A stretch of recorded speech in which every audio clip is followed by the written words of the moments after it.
guys, it's ASBYT and this is the brand new ultra premium next gen console from Microsoft, the Xbox Series X. This time Microsoft decided to split the launch into two, with the more affordable Series S also joining the fray. I will have a review on the Series S also, as well as the brand new PS5 sub for those, but right now, Xbox Series X. Hugely hyped after some 7 years since the last generation Xbox One was released, but what's new and how does it actually deliver, and should you buy it over the PS5? Because as good as it is overall, there are a couple of things that aren't quite all there, and you'll see what I mean in a minute.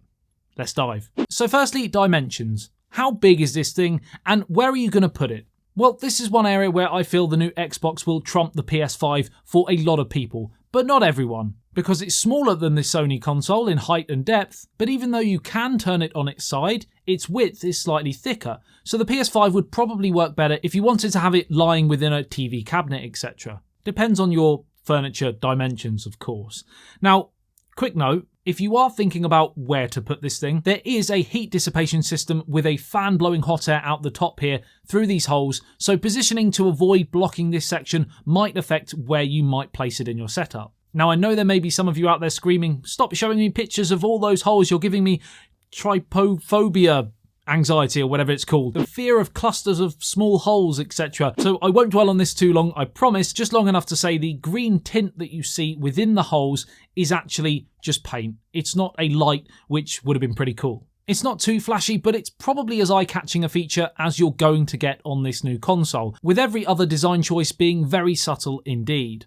A matte black finish all round, with a disk drive slit and eject button on the side. Traditional Xbox logo power button in the top corner, and you have your sync button to pair any wireless controllers you may choose to use, and a USB Type-A port if you want to go wired. On the back we have two more USB Type-A ports, an Ethernet port if you just don't trust your Wi-Fi signal for those titanic online gaming sessions, a storage expansion slot, because you can never have enough storage, right? HDMI out and power port also. Now in terms of the controller, you're either gonna love it or you're gonna be a bit meh. Because in all honesty, it's basically pretty much the same as the previous generation with a few caveats. There's a slight texture now on the triggers, etc., and they've kind of been rounded slightly and made slightly smaller, making the controller as a whole feel slightly less cumbersome. Very minor, but something hardcore gamers might just pick up on. It might be just that little bit more comfortable for you. You also have the new D-pad design and the new share button, which allows you to capture screenshots and video clips really easy, which is a nice touch. On the whole, as I said, pretty much the same in terms of look and feel here. Headphone jack on the bottom, Type-C port and sync button on the top, and it still takes two AA batteries. Some will like this for the possibility of a quick power boost, but in 2020, still using AA batteries? Not sure about that one. So if you were expecting something completely different in the controller department, you ain't gonna get it here, but equally if you like the previous gen controllers and changing gamepads wreaks havoc with your gaming abilities until you get used to the new one, then you're going to have absolutely no problems here. Of course, now if you're not playing well, you don't have the "it's the new controller" excuse anymore. It's you, Billy. You're the problem. Billy's just an example, by the way. I'm not saying all Billies are bad at gaming. Apart from you, Billy, you're terrible. Where am I going with this? Moving on. So the overall design of the console is nothing special. I mean, it's a box, but you're not really going to be buying it to look great next to the picture of you dressed as Borat. Just me.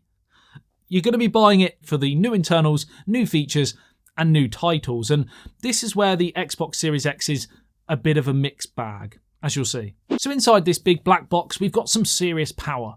We've got an 8-core AMD Zen 2 CPU, which can boost and remain constant at 3.8 GHz, which is higher than the PS5, which is only 3.5 GHz, and variable at that. Also, both have an AMD RDNA 2 GPU, but the Xbox has just over 12 teraflops to the just over 10 teraflops on the PS5. And to cut a long story short here, most people won't notice too much of a difference here, but theoretically the Xbox is more powerful and could theoretically run cross-platform games at a higher frame rate and higher resolution. Whether that comes into fruition is another matter, and we'll have to wait on that. Speaking of resolution, the Series X is capable of 4K at 120 frames per second, which is more than enough for most people and should have a fair amount of longevity also. we've got 16GB of GDDR6 RAM, the same as on the PS5, but when it comes to storage, the Series X, on paper anyway, could be actually inferior. It does have a larger 1TB of custom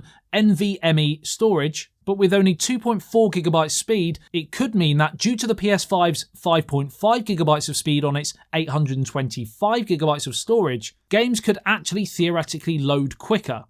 Again, theoretically. You can, if you wanted to double your storage, do so by buying an additional 1TB expansion card, and I think they retail for roughly around £200. So your head might be hurting a little bit after all those numbers, but what does that actually mean in terms of everyday use? Well, for that we need to take a deep dive into the console. So the first thing you'll notice is that the Series X dashboard is basically the same as the Xbox One's. Like with the controller, this may disappoint some of you that were hoping for a massive overhaul, but for those who like familiarity, then this will feel all warm and homely. Remember, Microsoft updated the dashboard on the Xbox One in August, so they would argue there's no real need to do it again. So you've got the same tiles which you can customise, choosing which games etc. you want in which order and which apps you want to see on your home screen. It's nothing too sensational, but it works absolutely fine, and you can now use dynamic backgrounds to create a more personalised home screen. Now, game load times are much quicker than what we saw on the Xbox One, and this is something you will notice straight away. As stated, the Series X is capable of 4K resolution up to 120 frames per second for that ultra smooth gameplay in really high resolution. The higher the frame rate, the more frames that are flashing past your eyeballs in a second. So especially fast-paced action, first-person shooter and sports games will feel much smoother and far more immersive, providing of course the game that you're playing is capable of it and you have the appropriate equipment to run alongside your console to get the most out of that output. As an example, the correct HDMI 2.1 cables and an accompanying monitor or TV that can match this output. I'm using the 48-inch LG OLED C10 here, provided of course by LG, and this is a brilliant option if you are going TV over a sort of gaming monitor, and I will have a full review on the Xbox Series X combined with this LG TV to show sort of the benefits of this style of TV over another one and over possibly a gaming monitor. Now, one huge feature of the Series X is Quick Resume, where you can actually enter back into a suspended game and puts you straight back into the action as if you never left. You can also jump between suspended games, again with next to no loading, and I think a lot of you will enjoy this. Now, if you're sat on the fence thinking, well, I like the look of the new Series X, but equally, I've got an Xbox One or an Xbox One S, and I really enjoy still playing the games on there, so I'm not really sure whether I want to upgrade and spend all that extra money and then have to buy all those new games again, well, we've got some good news, it is backwards compatible. So you can still play all of your old games on the new console. And while you won't see a massive difference playing the old games on the new console, there is definitely a nice tweaked upgrade in visuals. But of course, most of you won't be buying the brand new next-gen Series X for old games. You want the brand new, exciting, exclusive titles that they're going to get. And this is where you'll probably see the biggest swing between PS5 and Xbox Series X, depending on those exclusives and the sort of games that you want to play. Now, there are some huge titles available on launch for the Series X, and in 2021, Halo Infinite and Lord of the Rings Gollum. Now, these all sound great, but of course, you get exclusive titles on the PlayStation 5 as well, and this is where it becomes a lot harder to decide on which console to go for. Because yes, you will get cross-platform games that will be available on both, but those core exclusives are where the real money lies in terms of where you're going to put your... What? Real money lies in terms of where you're going to put your money? That doesn't make sense, does it?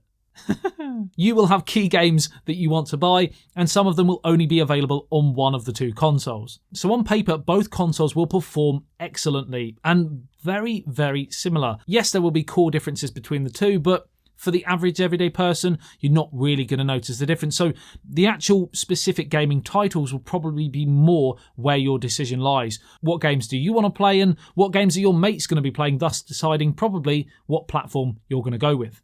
Personally, out of the two, I think the PlayStation 5 has the better launch lineup, especially considering Halo Infinite, which was the kind of trump card that Microsoft had in terms of its exclusives, isn't going to be available for the release and is coming early 2021 as far as I'm aware.